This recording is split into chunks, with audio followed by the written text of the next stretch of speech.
जय हिंद एवरीवन। मैं आदित्य आप सभी लोगों का स्वागत करता हूं इस YouTube चैनल पर। आज की क्लास के अंदर हम लोग एक नया चैप्टर स्टार्ट करने जा रहे हैं, अर्थक्वेक। इस पूरे चैप्टर को मैं आप लोगों को दो पार्ट में पढ़ाऊंगा। पहले पार्ट में हम लोग अर्थक्वेक क्या होता है, उसके कौन कौन से कॉज होते हैं ये देखेंगे, और सेकेंड पार्ट में हम लोग अर्थक्वेक की क्लासिफिकेशन और उसकी वर्ल्ड डिस्ट्रीब्यूशन पैटर्न के बारे में पढ़ेंगे। और अगर आप हमारे चैनल पे नए हैं तो मैं आपको बता दूं, हमारी एक सीरीज चल रही है जिसमें मैं आप लोगों को फिजिकल ज्योग्राफी की बुक जो सविंद्र सिंह सर द्वारा लिखा गया है उसको चैप्टर बाय चैप्टर पढ़ाऊंगा। और अभी तक हम लोग चैप्टर 9 तक उस बुक के अकॉर्डिंग कवर कर चुके हैं। तो तैयार हो जाइए, अपने नोटबुक पेन वगैरह जो भी रखना है रख लीजिए, नहीं भी रखते हैं तो कोई ज़रूरी नहीं है। और वीडियो खत्म होने के बाद अपने क्वेश्चन, अपने थॉट हमें कमेंट करके ज़रूर बताइएगा। तो इसी के साथ शुरू करते हैं अपने क्लास को बिना किसी और देरी किए।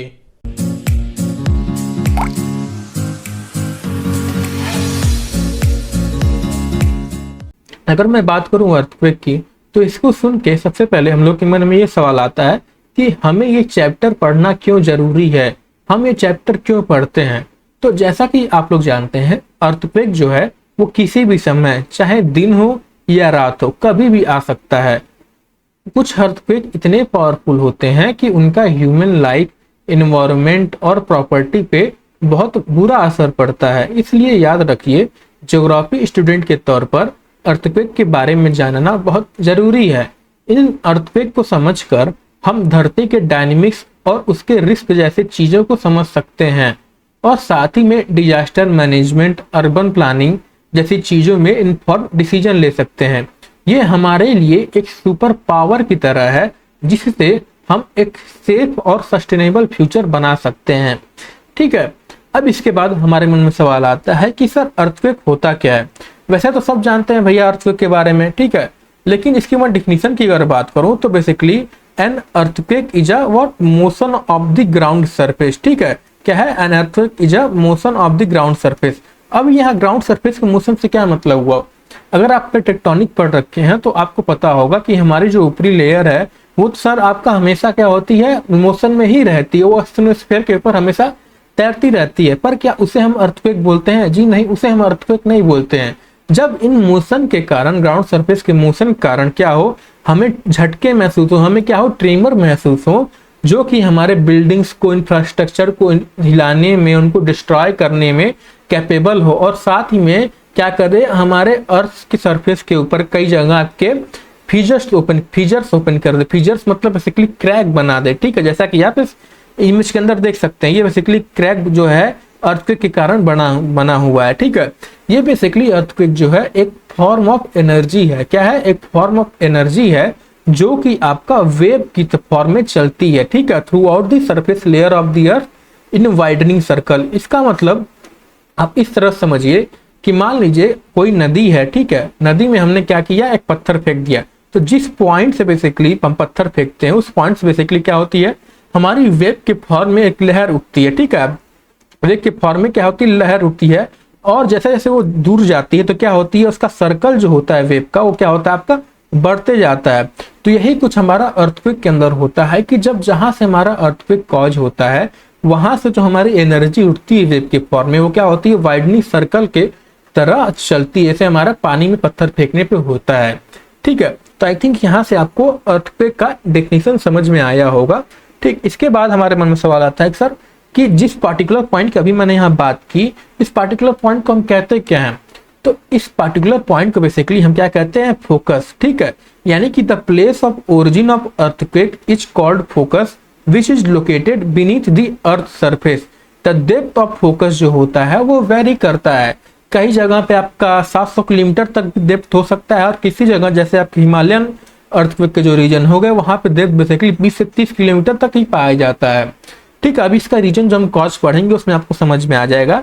इसके बाद एक और आपका टर्म आता है, क्या आता है, आपका एपिसेंटर आता है।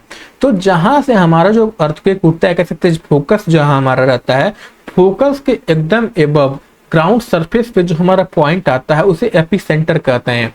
या इसे हम इस तरह से कह सकते हैं कि the place on the ground surface which is perpendicular to the buried focus regarding the seismic event for the first time is called epicenter। ठीक है, यहां तक आपको फोकस और एपिक सेंटर क्लियर हुआ। अब इसके बाद हमारा अगला टर्म आता है क्या, कि हम इन अर्थक्वेक को बेसिकली सर मेजर कैसे करते हैं। ठीक है, तो the wave generated by earthquake is called क्या, सिस्मिक वेव। यानी कि जो वेव की अभी मैंने बात किया था अभी, तो उन वेव को बेसिकली हम सिस्मिक वेव कहते हैं। ठीक है, और ये वेव बेसिकली क्या होती हैं, सिस्मोग्राफ के नाम का इंस्ट्रूमेंट होता है, इसी के द्वारा इनको मेजर किया जाता है। यानी कह सकते हैं कि अर्थक्वेक को बेसिकली सिस्मोग्राफ के द्वारा मेजर किया जाता है। अब देखिए सिस्मोग्राफ में बेसिकली हमारा दो शब्द आता है। देखिए क्या आता है, पहले सिस्मो आता है, ग्राफ, यानी कि इससे आप कुछ समझ सकते हैं कि इसमें कुछ ग्राफ वाली चीजें आ रही होंगी। तो बेसिकली यही होता है कि मान लीजिए हमारा कोई, और जैसा कि हम जानते हैं जब हमारा जो अर्थक्वेक होता है वेव के फॉर्म में चलता है, तो मान लीजिए हमारी कोई अर्थक्वेक आती है तो सिस्मोग्राफ क्या करते हैं, बेसिकली एक पेपर पे कुछ हमारे इस तरह के ग्राफ बनाए, क्योंकि ये वेव के फॉर्म में चलती तो जाहिर सी बात है इस तरह के फॉर्म में वो ग्राफ बनाएगी। तो उसके बाद क्या होता है कि मान लीजिए मैंने कोई लाइन खींचा, ठीक है, अब मैंने आपसे पूछा कि इस लाइन का आप बताओ मेजर कितना है, क्या कितनी बड़ी ये साइज, इसका साइज कितना है, इसका मैग्नीट्यूड कितना है। तो आपको कहोगे सर कि बिना स्केल के हम इसको नहीं बता सकते। तो सिमिलरली इसमें सिस्मोग्राफ में भी होता है कि जब हमें सिस्मोग्राफ तो वेव बना के दे देता है, क्या उसे कह सकते हैं, ठीक है, चार्ट पे बना के दे देता है। उसके बाद जब इसकी साइज की बात आती है कि कितने मैग्नीट्यूड का अर्थक्वेक आया है, फिर इसकी इंटेंसिटी की आती है, तो इसमें बेसिकली हमें स्केल की जरूरत पड़ती है। जो पहला स्केल होता है वो आता है हमारा क्या, रिक्टर स्केल, जिसे बेसिकली चार्ल्स एफ रिचर द्वारा क्या किया गया था, बनाया गया था। ये बेसिकली हमारी क्या है, एक लोगरिथमिक स्केल है जो क्या करती है, अर्थक्वेक के मैग्नीट्यूड को मेजर करती है। यहाँ क्या बोलते हैं, लोगरिथमिक स्केल का मतलब ये हुआ कि मान लीजिए हमारा एक अर्थक्वेक आया 1 मैग्नीट्यूड का, एक दूसरा अर्थक्वेक आया 2 मैग्नीट्यूड का, और तीसरा अर्थक्वेक आया 3 मैग्नीट्यूड का। तो जो दूसरे मैग्नीट्यूड का अर्थक्वेक होगा वो पहले मैग्नीट्यूड के अर्थक्वेक से लगभग आपका 10 गुना क्या होगा, बड़ा होगा। और वहीं अगर सिर्फ हम 2 से 3 के मैग्नीट्यूड के अर्थक्वेक कंपैरिजन करेंगे तो ये देखेंगे कि 3 का मैग्नीट्यूड का जो अर्थक्वेक होगा वो 2 के कंपैरिजन में क्या होगा, 10 गुना बड़ा होगा। लेकिन जब हम इसका 3 मैग्नीट्यूड का 1 के मैग्नीट्यूड से कंपैरिजन करते हैं तो हम ये पाते हैं कि जो इसका बीच का डिफरेंस हो जाता है, यानी कितनी बड़ी 3 के मैग्नीट्यूड में अर्थक्वेक आती है, वो हो जाता है हमारा क्या, 10 × 10 लगभग 100 गुना बड़ा हो जाता है। ठीक है, तो ये बेसिकली हमारी लोगरिथमिक स्केल के आधार पर ये रहती है। और जिस स्टडी को, यानी कि अर्थक्वेक की जो हम स्टडी करते हैं, यहाँ कह सकते हैं सिस्मिक वेव्स की जो स्टडी करते हैं, उसे बेसिकली सिस्मोलॉजी कहा जाता है। ठीक है, फिर हम आते हैं अपना रिक्टर स्केल पे। तो रिक्टर स्केल बेसिकली क्या करती है, it quantifies the seismic energy released by the earthquake at its source. ठीक है सर, लाइट चला गया, अभी आ जाएगा लाइट, कोई दिक्कत नहीं उसके लिए। फिर it is least commonly used nowadays, यानी कि प्रेजेंट टाइम में बेसिकली जो ये हमारा रिक्टर स्केल है ये क्या होता है, कम यूज होता है, क्योंकि बहुत पहले ये इन्वेंट हुआ था। जाहिर सी बात है इसके बाद भी कुछ इसके अपग्रेड आए। तो प्रेजेंट टाइम बेसिकली हमारी एकदम मूवमेंट मैग्नीट्यूड स्केल नाम की एक स्केल है जो कि बेसिकली क्या करती है, रिक्टर स्केल को बेसिकली इसने क्या किया, चेंज कर उसके स्थान पे आ गई। कॉमनली प्रेजेंट टाइम में ये यूज होती है, लेकिन ऐसा नहीं है कि रिक्टर स्केल एकदम से गायब हो गया। ठीक है, इसके बाद हमारी एक और स्केल आती है जो है मर्केली इंटेंसिटी स्केल। तो ये स्केल क्या करती है, बेसिकली हमारे अर्थक्वेक का मेजर माप करेगा, अर्थक्वेक की इंटेंसिटी को नापती है। ठीक है, और उसके इफेक्ट को, अर्थक्वेक का किसी स्पेसिफिक लोकेशन कितना उसका इफेक्ट पड़ा है वो बताती है। यानी कि it assess the earthquake impact on people, building and the environment based on the observe damage and other factor.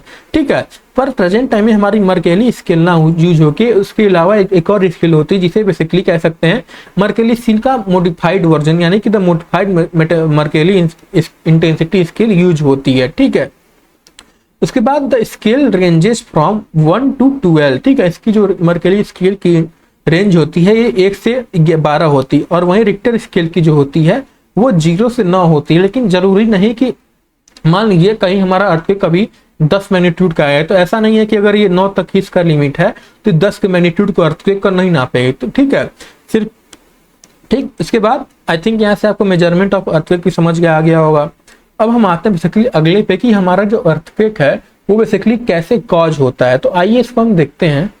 तो हमारा जो अर्थक्वेक है वो बेसिकली जब हमारा किसी क्रस्ट के पार्ट में डिसइक्विलिब्रियम पैदा हो जाता है तभी बेसिकली हमारा अर्थक्वेक कॉज होता है। डिसइक्विलिब्रियम मतलब कह सकते हैं इनस्टेबिलिटी, यानी कि disequilibrium refers to state of imbalance और lack of stability in a system और प्रोसेस। ठीक है, अब इसके लिए कई नंबर ऑफ क्या है कॉज बताया गया है। पहला कॉज हमारा आता है वोल्केनिसिटी, दूसरा कॉज आता है फॉल्टिंग, और तीसरा आता है हाइड्रोस्टैटिक, और फोर्थ आता है क्या हमारा प्लेट टेक्टोनिक। यहाँ पे एंथ्रोपोजेनिक कॉज मतलब कि ऐसे कॉज जो बेसिकली मानव द्वारा जनित मैन मेड कॉज बेसिकली कह सकते हैं। ठीक है, इसके बाद एक और टर्म इसमें दिया है बुक के अंदर, बेसिकली क्या दे रखा है आइसोस्टैटिक इम्बैलेंस।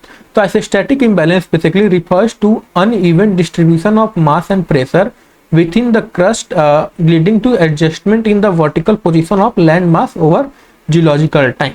ठीक है, तो आइए हम इन कॉज को एक एक करके देखते हैं। सबसे पहला कॉज आता है हमारा क्या वोल्केनिसिटी।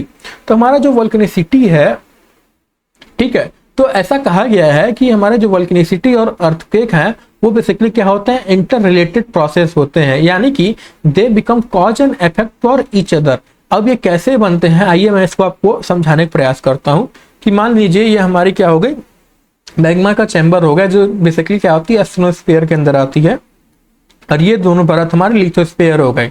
जैसा कि हम जानते हैं हमारी जो लिथोस्फीयर होती है वो बेसिकली दो पार्ट से कंपोज होती है। पहला क्या आता है हमारा क्रस्ट आता है, ठीक है, और दूसरा आता है हमारा अपर मेंटल का पार्ट। ठीक है, क्या आता है हमारा अपर मेंटल का पार्ट।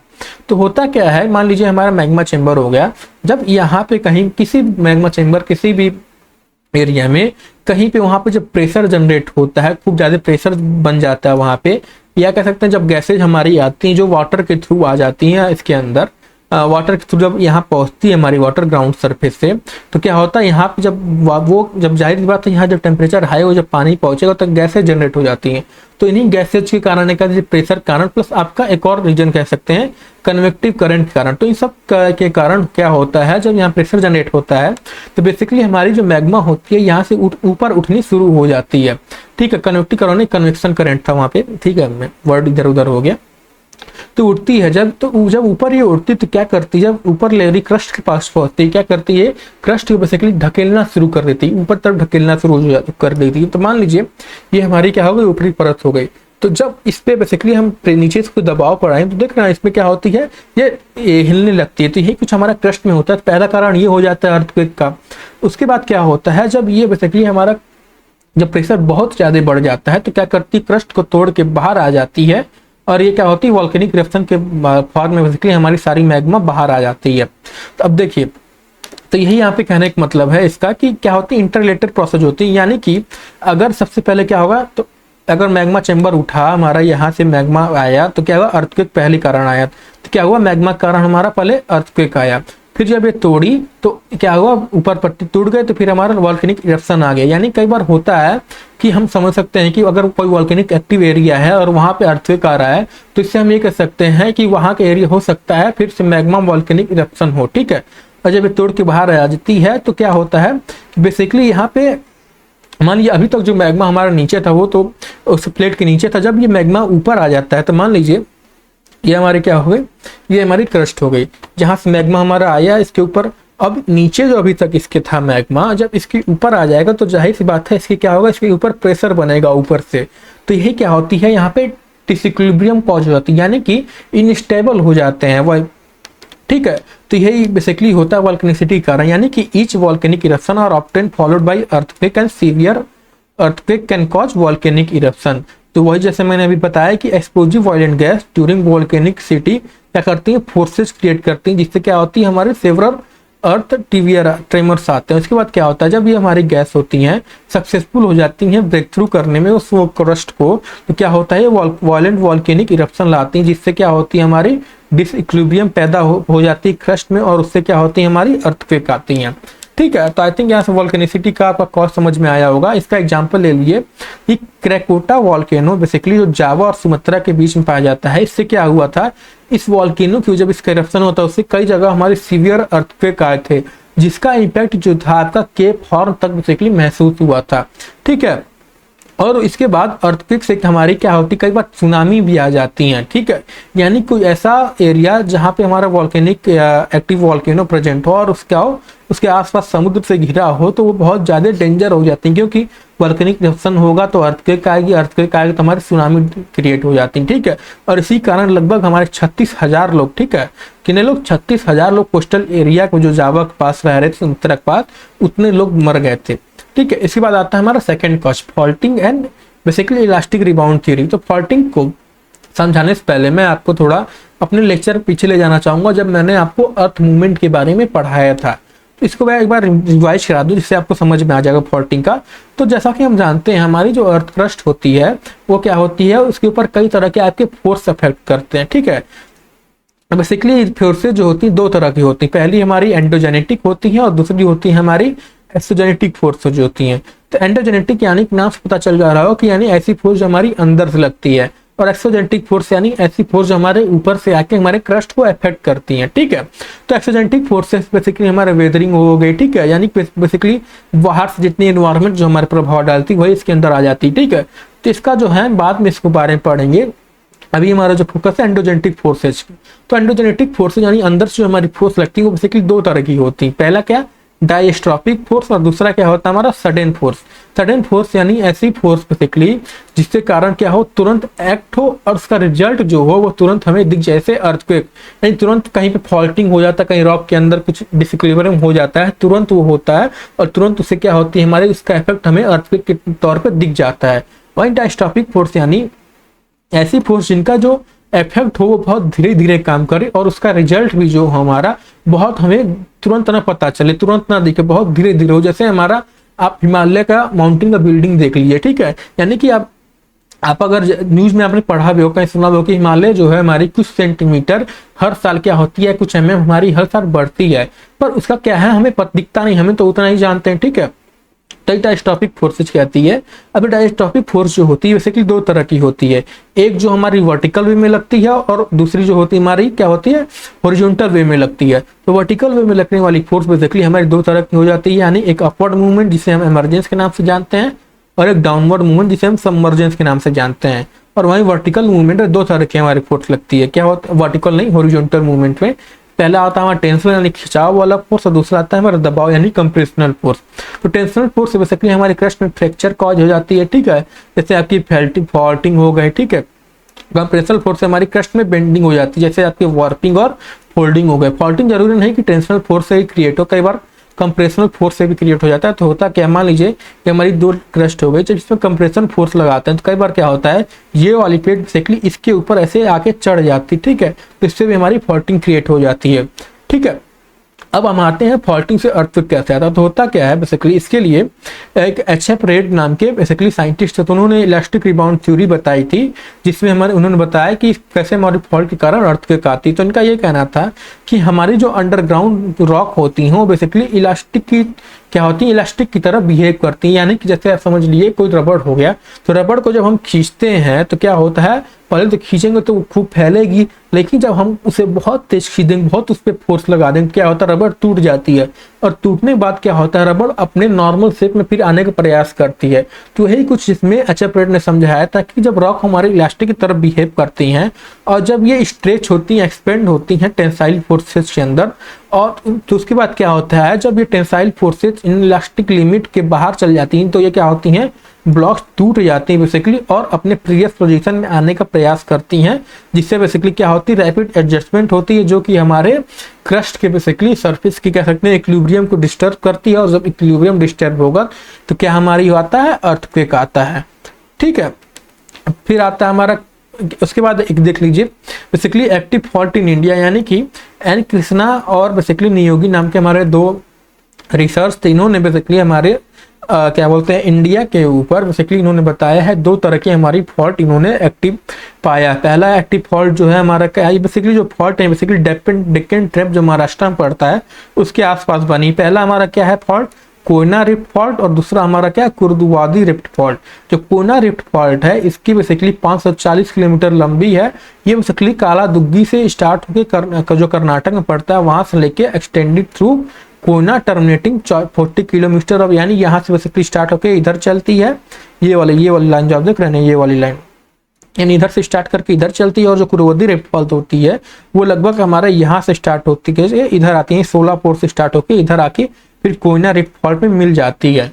ठीक है, इसके एग्जाम्पल पूछोगे कैसा कहा जाता है कि जो असम का अर्थक्वेक आया था 1950 में वो फॉल्टिंग के कारण ही आया था। उसके बाद 1934 का बिहार का अर्थक्वेक हो गया, फिर कोयना का अर्थक्वेक हो गया 1967 में। ठीक है, फिर सैन फ्रांसिस्को का अर्थ हो गया 1906 में, और इसी सैन फ्रांसिस्को का अर्थक्वेक जो आया था इसी से वजह से हमारी इलास्टिक रिबाउंड थ्योरी अब क्या हुई थी, डेवलप हुई थी। अब हम आते हैं बेसिकली तीसरे कॉज पे, जो हमारे हाइड्रोस्टैटिक प्रेशर या कह सकते हैं एंथ्रोपोजेनिक कॉज, यानी कि ऐसे कॉज जो बेसिकली मैन मेड रहित होते हैं। तो हमारी जो इसको पहले पढ़ लेते हैं, wild earthquake are naturally caused by endogenetic forces. ठीक है, तो within the earth certain human activities can also trigger significant seismic event, यानी कुछ हमारे ह्यूमन एक्टिविटीज जो होती हैं उनके कारण भी हमारी अर्थ क्या होती हैं, जनरेट हो सकती हैं। जैसे हमारी पंपिंग ऑफ ग्राउंड वाटर या ऑयल या डीप अंडरग्राउंड माइनिंग हो गई, आपकी ब्लास्टिंग ऑफ रॉक हो गई, न्यूक्लियर एक्सप्लोजन हो गया, कंस्ट्रक्शन ऑफ लार्ज डैम हो गया। ठीक है, तो मैं आपको लार्ज डैम के कारण कैसे अर्थक्वेक आता है वो समझाने का प्रयास करता हूँ। मान लीजिए हमारी क्या होगी, कोई नदी हो गई, नदी यहाँ से बह रही है, उसके बाद सरकार ने क्या किया, यहाँ पे बेसिकली पानी पीछे जमा करने के लिए, रिजर्वायर बनाने के लिए सरकार ने यहाँ बेसिकली एक डैम बना दिया। तब जब होगा क्या कि जब यहाँ पे डैम बनाएगा तो ये पीछे वाले एरिया से देखते हैं पानी से भर जाता है। तो यहाँ क्या होता है, जब पानी से भर जाता है एरिया पीछे का पूरा, तो क्या होता है जब उसके नीचे के सरफेस जो होगी, जाहिर सी बात है जो उस पर खूब हमने पानी भर देंगे तो क्या होगा, नीचे दबाव महसूस होगा। और जब दबाव महसूस होगा यानी उसकी इक्विलिब्रियम जो होगी, स्टेबिलिटी जो होगी वहां की बिगड़ेगी। और जब स्टेबिलिटी बिगड़ती है तो हम जानते हैं क्या आता है, हमारा अर्थक्वेक आता है। ठीक है, तो ये होगा। इसी कारण हमारे जब ऑयल निकालते हैं इसी तरह सब हमारी आती हैं। इससे एग्जाम्पल हो गया हमारा 1931 का अर्थक्वेक जो बेसिकली ग्रीस में आया था। उसके बाद जो कोयना अर्थक्वेक ऐसा कहा जाता है, उसके कई कारण बता सकते, क्या कहा जाता है कि वो फॉल्ट के कारण भी आई है, आ सकती है, या हमने जो डैम वो वहाँ पे बनाया उसके कारण भी आई है। उसके बाद कई एग्जाम्पल यहाँ पे आपके दे रखे हैं, देख लीजिएगा। अब आता है हमारा क्या, प्लेट टेक्टोनिक थ्योरी, चौथा और लास्ट कॉज। तो प्लेट टेक्टोनिक थ्योरी जो है वो हमें मदद करती है अंडरस्टैंड करने में कि कैसे हमारी अर्थ के आउटर सेल जो है वो मूव करती है, और यही हमें बताता है कि अर्थक्वेक क्यों आती है। तो ये कहती है बेसिकली कि हमारी जो अर्थ टॉप लेयर होती है वो बेसिकली किसी पजल की तरह होती है, जिसमें उसके स्मॉलर और बड़े बड़े पजल होते हैं। तो बेसिकली इसको मैं शॉर्ट में समझाने प्रयास करूँ तो मान लीजिए, तो ऐसा कहना है प्लेट टेक्टोनिक के अंदर कि हमारा जो पहले लैंड सरफेस, हमारी लैंड सरफेस ये हो गया, ये टूटने से पहले क्या था, एक साथ जुड़ा हुआ था। लेकिन कई कॉज जिन्होंने बताया, कई अलग अलग कॉज के कारण क्या हुआ, ये जो हमारी प्लेट्स थी बेसिकली या ऊपर की जो सरफेस थी बेसिकली अलग अलग पार्ट में क्या हुई, टूट गया। यानी कोई छोटा पार्ट बन गया, कोई बड़ा पार्ट बन गया, कोई इससे बड़ा पार्ट बन गया। तो इन्हीं को बेसिकली क्या कहा गया, प्लेट कहा गया। और इनके जहां जहां इनका प्लेट टकराती है या इनका जहां जहां मूवमेंट होता है उस एरिया को बेसिकली कई अलग अलग नाम दे दिया गया। जैसे कि पहला हमारा क्या आता है, कंस्ट्रक्टिव बाउंड्री। ठीक है, तो कंस्ट्रक्टिव बाउंड्री बेसिकली उस वाले एरिया को कहते हैं जहां से हमारी जो प्लेट होती हैं वो एक दूसरे से दूर जाती हैं। फिर दूसरा आता है हमारा डिस्ट्रक्टिव बाउंड्री। डिस्ट्रक्टिव बाउंड्री यानी ऐसा एरिया जहां पे हमारी जो प्लेट होती हैं वो एक दूसरे से आपस में टकराती हैं और एक प्लेट जो होती है उसके जो भारी वाली प्लेट होती है वो उसके नीचे चली जाती है। ठीक है, फिर तीसरा आता है हमारा एक conservative plate boundary. Conservative plate boundary ये कहती है कि बेसिकली हमारी जो दो प्लेट होती हैं वो एक दूसरे से क्या होती है, स्लाइड कर जाती है, यानी एक इधर जाती है एक इधर जाती है।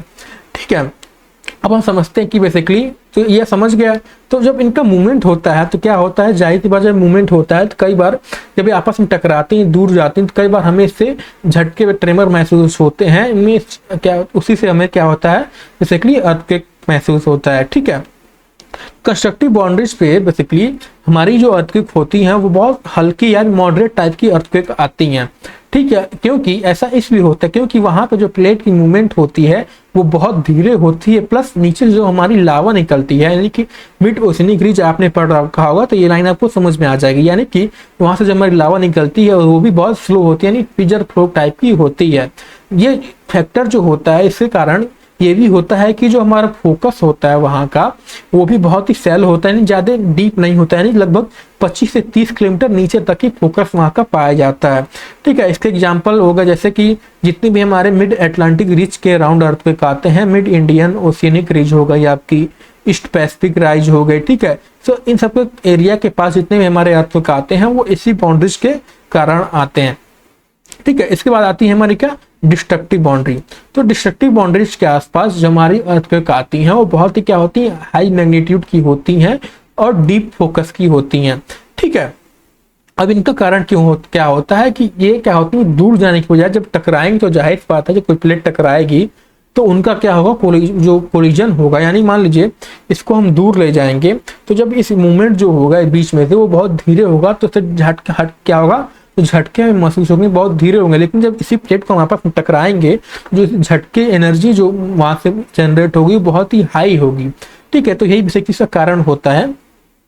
ठीक है, और जहाँ पे हमारी प्लेट बेसिकली जो सबडक्ट कर जाती है, जिसे सबडक्शन जोन कहा जाता है, उसे बेसिकली बेनियोफ जोन के नाम से भी जाना जाता है। ठीक है, तो बेसिकली होता क्या है, here mountain building faulting and violent volcanic eruption cause severe and disaster earthquake having the focus at the depth of up to 700 kilometre. ठीक है, this process of convergence of plate and relate plate collision explain the maximum occurrence of earthquake of varying magnitude along the circum Pacific belt और mid continental belt. यानी इस belt के around जो हमारी earthquake आती हैं डिस्ट्रक्टिव बाउंड्रीज के कारण ही आती हैं। सर्कम पैसिफिक बेल्ट जो हो गया, मिड कंटिनेंटल बेल्ट हो गया, इसको हम अगले क्लास में कवर करेंगे जिसमें हम वर्ल्ड डिस्ट्रीब्यूशन पढ़ेंगे और प्लस इसकी क्लासिफिकेशन भी देखेंगे अर्थ का। ठीक है, तो बस आज के लिए इतना ही। आज के क्लास के अंदर सबसे पहले हम लोगों ने अर्थक्वेक के बारे में पढ़ा। उसमें हम लोगों ने ये देखा कि ग्राउंड सरफेस की उस मोशन को अर्थक्वेक कहते हैं जिसके कारण हम लोग को धरती के ऊपर ट्रेमर्स या झटके महसूस होते हैं और वो कैपेबल होती है हमारी बिल्डिंग, हमारी इंफ्रास्ट्रक्चर को क्या करने में, हिलाने में और उनको डिस्ट्रॉय करने में। उसके बाद हम लोगों ने ये देखा कि हमारी जो अर्थक्वेक होती है वो बेसिकली क्या होती है, एक तरह की एनर्जी होती है जो हमारी वेव के थ्रू ट्रांसमिट करती है। ठीक है, फिर हम लोगों ने फोकस और एपिसेंटर पे बात किया, यानी कि जिस पॉइंट से हमारी जो अर्थक्वेक होती है ओरिजिनेट होती है उसे फोकस कहते हैं, और जो फोकस होती है बहुत बेसिकली हमारी अर्थ सरफेस के नीचे होती है। ठीक है, उसके बाद एपिसेंटर की मैं बात करूं तो जिस पॉइंट से हमारे बेसिकली अर्थक्वेक जनरेट होती है, या कह सकते हैं फोकस से एकदम ग्राउंड सरफेस के ऊपर या परपेंडिकुलर जो हमारा अर्थ सरफेस के ऊपर पॉइंट आता है उसे एपिसेंटर कहते हैं। उसके बाद हम लोगों ने देखा कि जो वेव्स हमारी जो होती हैं, जो हमारी वेव्स के फॉर्म में अर्थक्वेक चलती हैं, उन्हें सिस्मिक वेव्स कहा जाता है, और इन सिस्मिक वेव्स को नापने के लिए हमारी एक इंस्ट्रूमेंट होती है जिसे सिस्मोग्राफ कहा जाता है, और इस सिस्मिक वेव की स्टडी को बेसिकली सिस्मोलॉजी कहा जाता है। ठीक है, तो ये जो ग्राफ बेसिकली हमारी जो वेव्स या कह सकते हैं पेपर जो हमारी ग्राफ बनाती है सिस्मोग्राफ, उसको नापने के लिए हमारी दो तरह की स्केल होती है। पहली होती है रिक्टर स्केल और दूसरी होती है Mercalli scale. Richter scale basically magnitude को नापती है अर्थक्वेक की, और जो मर्सेली स्केल होती है वो उसके इंटेंसिटी को नापती है किसी स्पेसिफिक लोकेशन पे, यानी किसी लोकेशन कितना डैमेज हुआ है, ह्यूमन को कितना नुकसान है, बिल्डिंग को कितना नुकसान हुआ, वो ग्राफ के आधार पर बेसिकली क्या करती है, वो बताती है हमें। ठीक है, उसके बाद क्या हम आता है, उसके बाद हम लोगों ने बेसिकली पढ़ा अर्थक्वेक के कॉज के बारे में। उसमें हम लोगों ने 4 कॉज देखा। पहले हम लोगों ने वोल्केनिसिटी देखा, फिर दूसरा हम लोगों ने फॉल्टिंग देखा, फिर तीसरा हम लोगों ने हाइड्रोस्टैटिक क्या कह सकते हैं एंथ्रोपोजेनिक या कॉज देखा, यानी कि ह्यूमन एक्टिविटी करो जो हमारी अर्थक्वेक आती है वो देखा। उसके बाद हम लोगों ने चौथा प्लेट टेक्टोनिक थ्योरी क्या देखा। ठीक है, यानी प्लेट टेक्टोनिक थ्योरी, प्लेट की टेक्टोनिक की वजह से हमारी जो अर्थक्वेक आती है वो हम लोगों ने देखा। ठीक है, तो एक और इन्फॉर्मेशन आपके लिए कि मैंने रिसेंटली एक चैनल बनाया है, टेलीग्राम चैनल, जिस पे जो मैं हूँ जिस लेक्चर का या कह सकते हैं पूरे चैनल का जो इन्फॉर्मेशन होता है वहाँ आपको अपलोड करता हूँ, और जैसे जैसे मैं आपको लेक्चर वहाँ प्रोवाइड कराता हूँ उसके हिसाब से मैं बेसिकली MCQ देता हूँ उस चैप्टर के रिगार्डिंग।